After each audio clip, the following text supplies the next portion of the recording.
네, 여러분 중에 혹시 새 번역 성경, 새 찬송가가 필요하신 분들은 좀 주문해 놨습니다. 우리 새벽 예배 끝나고 우리 백남성 목사님 저기 잠깐 손 들어 주시겠어요? 예, 말씀하시면 그 주문해 놓은 새 번역 성경 그리고 새 찬송가를 전해드리도록 하겠습니다. 무료로 드리는 건 아니고요. 그렇게 해주시기 바라고요. 또 토요 예배는 7시에 이제 말씀 끝나고 7시까지 여기를 열어놓고요. 그리고 2층에 저 끝에 가면 친교실이 있습니다. 커피 펠로우십을 위해서 여러분을 초청합니다. 오늘 이 빌레몬서를 읽었는데요. 빌레몬서는 바울의 옥중서신, 에베소서, 빌립보서, 그다음에 골로새서, 빌레몬서 이 네 개의 옥중서신 중에 하나이지요. 빌레몬서는 개인에게 쓰여진 편지입니다. 그러면서도 또한 교회에게도 쓰여졌죠. 2절에 보면 빌레몬과 자매 아비아와 우리의 전우인 아키뽀와 그대의 집에 모이는 교회에 이 편지를 씁니다. 그러니까 이 편지는 빌레몬이라고 하는 한 사람에게 쓰여졌지만 그러나 다른 교인들에게도 공개가 되어 있는 그런 읽기를 바라는 그런 편지이지요. 아마 교회를 그동안에 다니신 분들은 이 빌레몬서에 대해서 그 소개를 받으신 것이 있을 겁니다. 전통적으로 우리 교회에서는 어떻게 생각을 했느냐 하면 이 빌레몬이 오네시모라고 하는 종의 주인이었다. 그 내용이 그렇습니다. 10절에 보면 내가 갇혀있는 동안에 얻은 아들 오네시모를 두고 그대에게 간청합니다. 갇혀있는 동안이라고 하는 것은 감옥에 갇혀있는 동안이죠. 그래서 감옥에 갇혀있는 동안에 빌레몬의 종인 오네시모를 바울이 만난 겁니다. 그리고 그 바울과 함께 있는 동안에 그가 회심을 하게 되죠. 11절에 보면 그가 전에는 그대에게 쓸모없는 사람이었으나 이제는 그대와 나에게 쓸모있는 사람이 되었습니다. 13절에 보면 나는 그를 내 곁에 두고 내가 복음을 위하여 갇혀있는 동안에 그대를 대신해서 나에게 시중 들게 하고 싶었으나 그대의 승낙이 없으면 아무것도 하고 싶지 않았습니다. 이렇게 해서 이 오네시모가 바울과 함께 감옥에 있는 동안 회심하게 되고 바울은 이 오네시모가 회심한 오네시모를 보고는 자신의 복음 사역을 위해서 매우 귀한 그런 동역자라는 것을 알았습니다. 그런데 그 오네시모를 그냥 데리고 있고 싶었지만 그를 다시 빌레몬에게 보내주어서 빌레몬에게 허락을 받는 것이죠. 이 오네시모를 형제처럼 대하고 나에게 돌려보내달라. 그런데 그 오네시모가 어떻게 감옥에 있는 바울에게 가게 되었는가? 거기에 대해서 교회는 전통적으로 어떻게 설명을 했느냐 하면 18절 보십시오. 17절부터 그러므로 그대가 나를 동지로 생각하면 나를 맞이하듯이 그를 맞아주십시오. 그가 그대에게 잘못한 것이 있거나 빚진 것이 있으면 그것을 내 앞으로 달아놓아 주십시오. 나 바울이 친필로 이것을 씁니다. 내가 그것을 갚아주겠습니다. 그렇게 얘기를 합니다.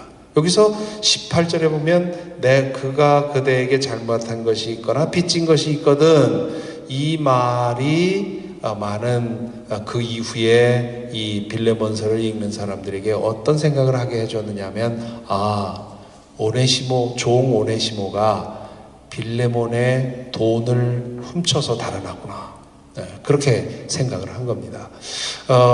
빌레몬의 돈을 훔쳐서 그랬기 때문에 그대에게 잘못한 것이 있거나 빚진 것이 있거든 이렇게 말한 거죠. 말한 거라고 생각을 한 거죠.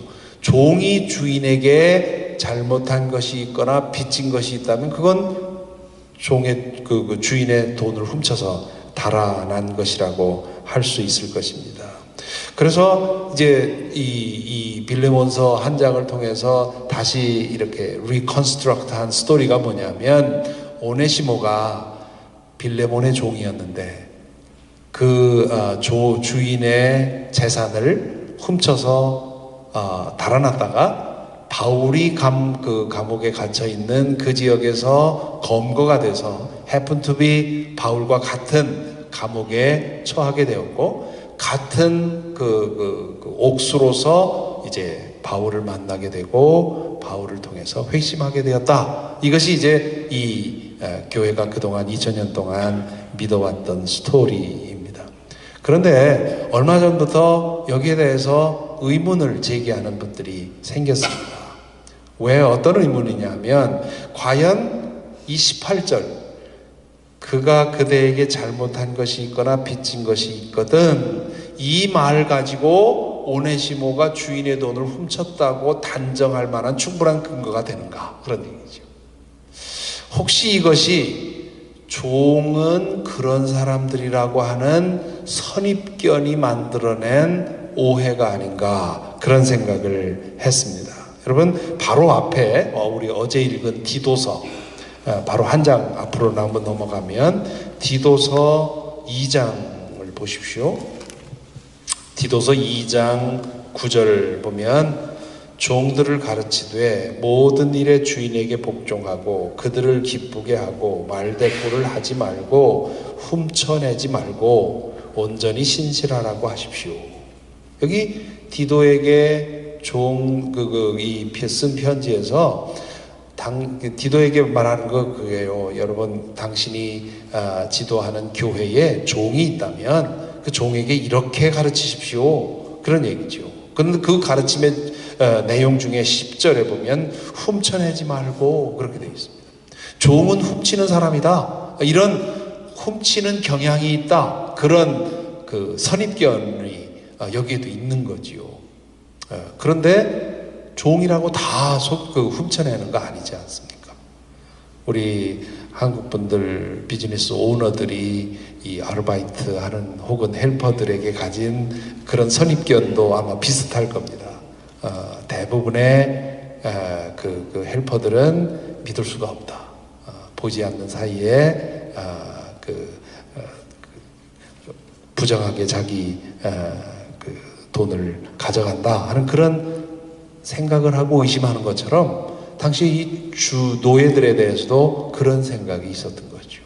그런 선입견이 18절을 읽고는 뭐 훔쳤구나 이렇게 생각을 하게 된 것이고, 그래서 그런 계속해서 이야기가 만들어지는 거지요. 그래서 만일에 노예는 돈을 훔치는 경향이 있다고 하는 선입견을 제거해놓고 이 편지를 읽으면 어떻게 되나? 그렇다면 18절이 하는 얘기는 무슨 얘기일까? 오네시모가 종으로 살면서 혹시 주인에게 이런저런 사정으로 빚지거나 혹은 잘못한 일이 있거든, 돈을 훔쳐내서가 아니라, 그렇게 봐도 아무 문제가 없다는 거죠.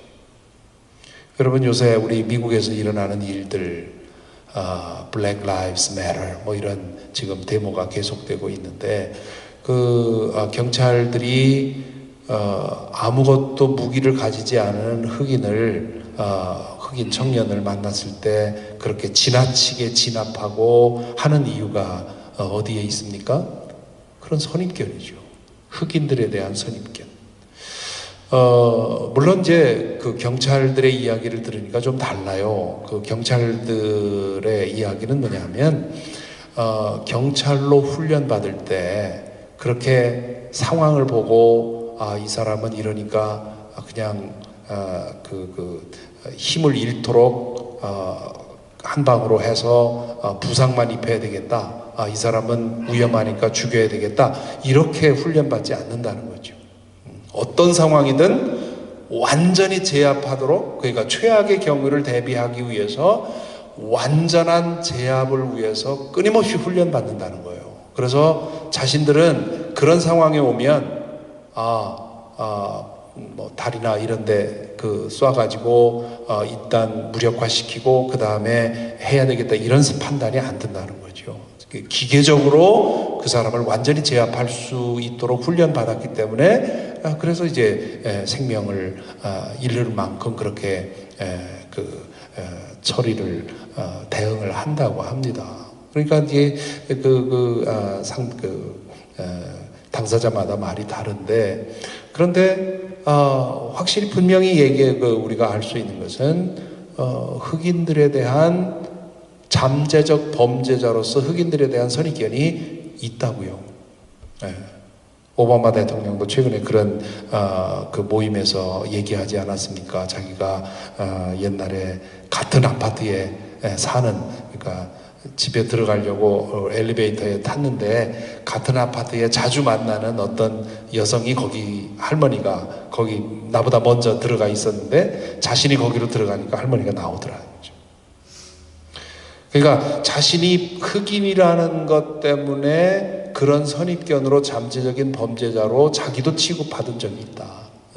그 지금 이거 문제다 하는 그런 얘기를 했지요. 그래서 이제 이런 것들이 문제인 거죠. 여러분도 아마 마찬가지일 겁니다. 우리 흑인들에 대한 부정적인 편견은 우리 한국 사람들에게 훨씬 더 많죠. 제가 어릴 적에 저희 집 근처에도 미군 부대가 있었는데 그런 사건들이 왕왕 있었습니다. 흑인 병사들이 민가에 와서 털어가고 하는 그런 일들이 있었기 때문에 그러다 보니까 이제 흑인에 대한 그런 선입견이 만들어지게 되고 그러다 보니까 이제 그런 잘못된 지나친 혹은 차별적인 그런 대우가 생기게 되는 것이지요. 우리 이 다인종 사회를 사는 우리 한국 분들이 이런 점에 대해서 우리가 좀 심각하게 스스로에 대해서 생각해 볼 필요가 있어요. 우리 한국 사람들 참 인종 편견이 심합니다. 차별도 심하고요. 그래서 언어 습관이나 생각하는 것에서 할 수 있는 대로 그런 것을 벗어나야 나도록 노력하는 것. 다른 인종에 대해서 곱게 말하는 법이 없잖아요. 우리는 중국 사람이라고도 안 하고 최근에도 그 네이버랑 얘기하는 가운데 중국 놈이 이러더라고요. 이렇게 전혀 낯선 사람에게 얘기를 하면서 중국놈, 흑인, 이런 식으로 얘기하는 것이 우리들의 말버릇이고, 그리고 그게 마치 우리의 강함을 드러내는 것처럼 오해하는. 그래서 여러분, 우리 워싱턴 사김의 교회 교인들은 이 인종에 대한 차별의식을 버리기 위해서 노력을 해야 그렇게 해주기를 부탁을 드립니다. 그래서 어떤 인종이든지 그뿐만 아니라 내일도 그런 얘기 좀 하겠습니다만은 우리가 그 다인종 사회에서 좀 행동을 잘해야 됩니다. 특히 다른 인종과의 관계 속에서 저희가 여기 이 지역으로 이사 와서 한 달 정도 되는데요. 아마 이 지역에 사는 분들은 못 느끼는 걸 저희가 몇 번 경험을 했습니다. 제가 살던 곳에서는 한인들이 많지 않기 때문에 어떤 식당이라든가 어느 공공장소에 가면 그저 다른 인종과 똑같이 취급을 받아요. 그런데 이 지역에 와서 지금 제 아내와 제가 몇 번 또 한국 사람아 하는 그런 한국 사람을 귀찮아하고 꺼려하는 그런 직원의 태도를 몇 번 경험을 했습니다. 그러니까 한국 사람들이 많다 보니까 한국 사람들을 겪으면서 어려움을 당한 사람들은 한국 사람 오는 게 불편하고 짜증나고 피하고 싶어요. 그래서 이 한국 사람들이 많이 모여 산다는 것이 그 좋은 점도 있지만 이런 점도 있구나. 그래서 정말 잘해야 되겠구나. 작은 스토어에 가서 혹은 식당에 가서 뭘 하더라도 내가 한국 사람들을 다 대변한다고 생각을 하고 할 수 있는 대로 친절하고 너그럽게 그렇게 해야 되지 않겠나, 그런 그 생각을 하게 됩니다. 어쨌든 지금 이 빌레몬서에 대해서 그렇게 과거에 쭉 해석이 되어 왔는데, 최근에 오네시모가 돈을 훔쳐간 종이 아니다. 그러면 어떻게 된 거냐? 빌레몬이 여기 보면 아시듯이 2절에 보면 1절 2절에 보면 아시듯이 빌레몬, 아비야 그리고 아키포, 이 세 사람이 이 교회의 리더였던 겁니다. 그리고는 감옥에 갇힌 바울을 도와주기 위해서 누구를 보낼까? 우리가 뭐 좀 해야 되지 않겠느냐 생각을 의논을 하다가, 그런 빌립보가 아마 이 빌레몬이 나섰겠죠. 나에게 좀 내가 데리고 있는 오네시모라고 하는 종을 좀 보내서 바울을 좀 돕는, 바울이 이제 완전한 감옥에 갇힌 것이 아니라 오늘날로 따지면 하우스 어레스트, 이 가택연금 정도의 상태에 있었기 때문에 그런 도움을 받을 수 있었습니다. 그래서 오네시모를 보내서 도움을 좀 드리자, 이렇게 결정이 된 거죠. 그때까지만 해도 오네시모는 믿지 않던 사람이었는데, 그 파견을 받고는 감옥에서 바울을 섬기면서 바울을 도우면서 회심을 하게 된 거죠. 복음을 받아들이게 된 거죠. 그리고는 새 사람이 된 거예요. 그러고 보니까 바울 사도가 보니까 너무 귀한 사람인 거예요. 이 오네시모가 나중에 100년 정도의 100년, 120, 150년 그 사이에 오네시모가 아주 중요한 그런 교회의 감독이 됩니다. 그러니까 바울 사도가 빌레몬에게 편지를 보내서, 당신의 종이지만 당시의 노예는 재산 목록 중에 가장 좋은 그런 재산이었습니다. 오늘날로 따지면 가장 좋은 차량을 가지고 있는 것처럼 재산 목록 중에 가장 큰 재산 목록이었는데, 그 오네시모를 형제로 대해주고, 할 수만 있다면 그를 자유를 주어서 내가 복음을 위해서 이 사람을 활용할 수 있게 해달라, 그런 부탁을 하는 것이지요. 그래서 이 편지를 보낸 것이라고 볼 수 있습니다. 어느 해석이 맞느냐, 여러분이 선택하시면 됩니다. 그렇게 오네시모가 돈을 훔쳐서 달아났다고 한들, 아니면 그렇지 않다고 한들, 이 빌레몬서 전체를 해석하는 데는 큰 문제는 없습니다. 차이는 없으니까. 그러나 좀 전에 말씀드린 것처럼 뭔가 선입견을 갖고 보면 그렇게 해석이 된다고 하는 것, 생각을 하시면 되겠습니다. 그러면 이 빌레몬서를 통해서 우리가 생각하게 될 묵상의 주제는 뭘까? 첫째는 바울 사도가 감옥에서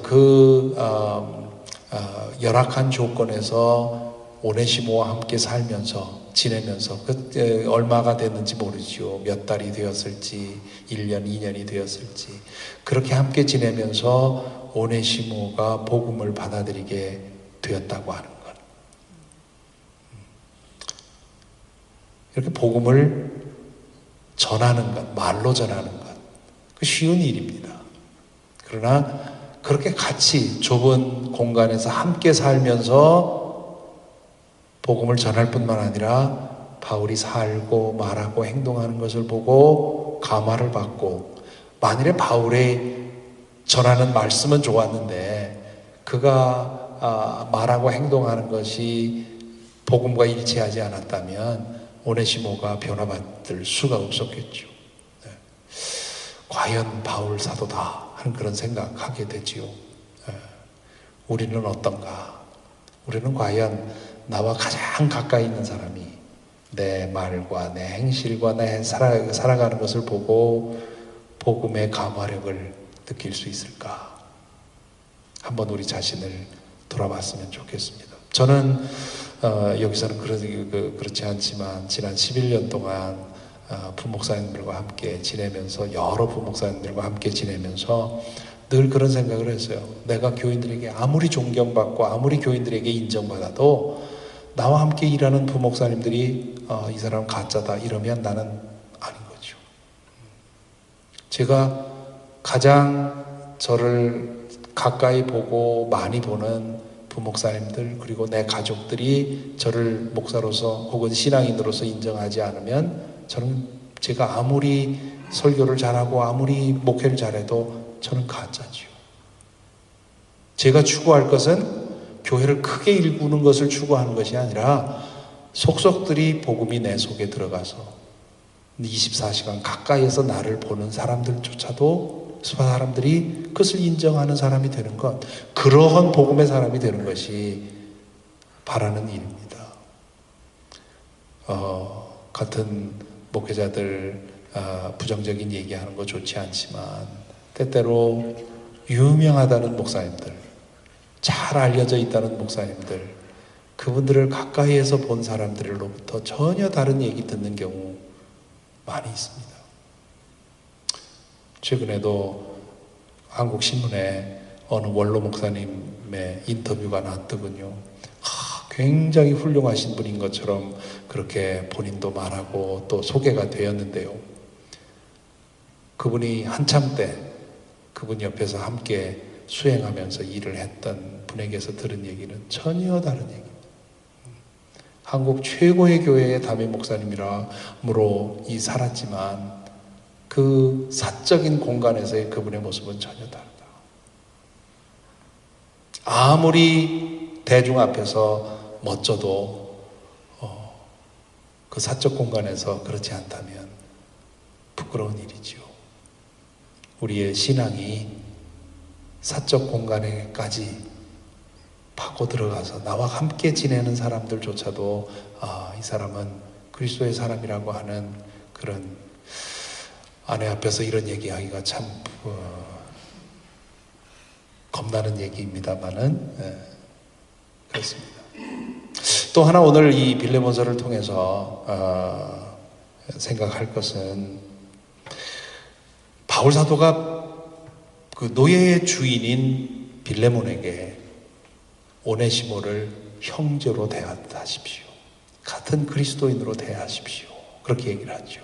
사실 바울 사도에 대해서 비판하는 사람들 중에 그런 말을 하는 사람이 있습니다. 바울 사도가 노예제도를 그냥 이 노예제도 잘못됐습니다. 노예들 다 해방시키십시오. 이런 얘기 하지 않은 거 참 안타깝다. 이런 얘기를 합니다. 그런데 바울은 그 당시에 민주운동이나 인권운동 하던 분이 아니었죠. 복음을 전하는 사람이었는데요. 그 복음 안에 들어가면, 진실하게 복음 안에 들어간 사람들은 노예, 주인의 관계가 그게 무력해지는 겁니다. 그래서 노예도 주인을 형제로 대하고 주인도 과거에 형제 노예로 대하던 그 태도를 버리고 형제로 대하는. 그러니까 노예 제도는 그냥 있지만 그 제도가 무력해지는, 두 사람이 가지는 그런 복음적인 관계 때문에. 정말 중요한 것은 그거죠. 제도가 없어지는 것도 중요하지만 그보다 더 중요한 것은 관계가 달라지는 거죠. 여러분, 오늘날 노예제도가 없었다고 생각하십니까?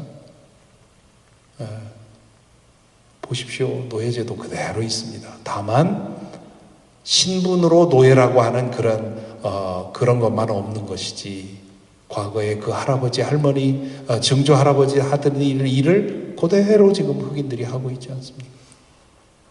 다만 원치 않으면 그만둘 수 있는 자유가 있다는 것뿐이죠. 중요한 것은 그 사람을 대하는 태도가 어떻게 달라지느냐 하는 거죠. 복음은 우리 안에 만들어진 모든 차별과 거리와 간격과 이 모든 것들을 무너뜨리는 것이 되어야 합니다.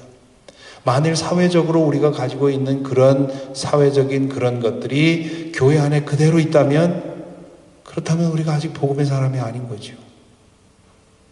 베글린 캠퍼스에 이 주재원들이 많이 나오셔요. 주재원들께서 나오시면서 이제 어떤 분은 참사관이고 어떤 사람은 공사고 어떤 사람은 이렇게 쭉 계급이 있는데 그 계급이 대사관에서도 작동하고 그 부인들도 또 그렇게 된답니다. 그래서 무슨 모임이 있으면 쫙 그 계급에 따라서 모인다는데 그것이 그대로 교회로 옮겨지는 경우가 있어요. 그래서 어떤 사람은 나 속해 딴 데로 보내 주십시오. 직장에서도 그 과장님 하는데 교회 와서도 그런 관계에 있기 싫다는 거죠. 정말 복음의 사람이라면 직장에서는 어쩔 수 없이 그 조직 계열에 따라서 일할 수밖에 없지만 교회 와서는 그게 없어져야죠. 교회 와서만이 아니라 어쩔 수 없이 내가 과장이고 그 사람은 내 아래 있는 그 직원이라 하더라도 내가 복음의 사람이라면 나에게 주어진 직분이 문제지 사람 대하는 건 똑같아야 되는 거죠. 미국, 유럽 같은 나라가 이러한 사고방식으로 계몽이 되었기 때문에 그렇기 때문에 직업 귀천이 없고 또 어떤 직업이 있다고 해서 나보다 이제 직분이 높다고 해서 굽신굽신거리지 않지 않습니까? 근데 우리는 한 직급만 높아도 그 사람 앞에 절대 충성해야 되는 그런 상태가 되고 함부로 부리고 이렇게 되는 거죠. 복음은 우리를 가르고 있는 모든 것을 무너뜨린다고 하는. 그래서 바울 사도가 뭐라고 합니까? 그리스도 안에는 유대인도 이방인도 없고 여자도 남자도 없고 종도 주인도 없습니다. 그 당시에 사람들을 가르던 가장 큰 차별이 그 세 가지였거든요. 그게 다 무너져 없다는 거예요. 오늘날엔 무엇이 우리를 가르고 있을까요? 그리스도 안에는 부자도 가난한 사람도, 그리스도 안에는 많이 배운 사람이나 적게 배운 사람이나, 그리스도 안에는 성공한 사람이나 실패한 사람이나 그런 게 없어야 됩니다.